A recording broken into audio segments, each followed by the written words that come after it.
Facebook csoportban megosztott, hogy a 963-as hévecske már próbafutó futamon van.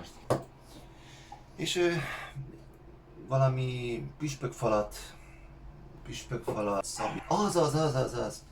Igen?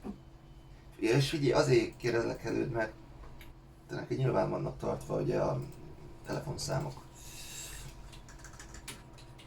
Igen?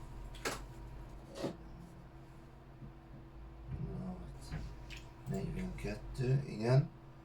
5, 23, 69, 68. Jó, köszi. Igen, rácsörgök. Csak meg akarom tudni, hogy mikor futópróbázik a 963 is. Tudod, már nem nagyon tartom a kapcsolatot a csepelisekkel. Eléggé elfajult a helyzet. Aha. Jó, oké. Köszi. Szia.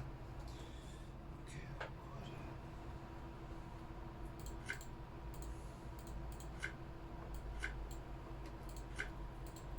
Püspökfalat úr? Üdvözlöm. Egyik volt hévezető vagyok, Bárdog Iván. Igen. Egy párszor lehomokszóroztam, mert túl közel jött a pályához. Figyeljen, láttam, hogy egy üzemi területi fotót osztott meg, és gondolom nem volt forgatási engedélye.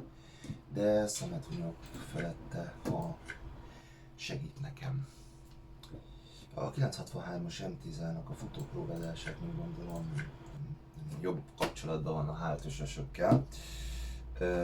És szeretném megtudni, hogy mikor van próbafutása. Hülye lesz elmondani? Hát ez esetben feljelentem üzemi területen való illegális fotókészítésért.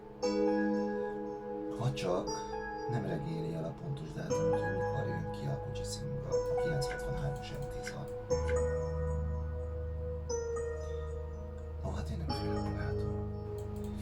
Nézze, vagy elmondja, vagy azonnal felhívom a hegy.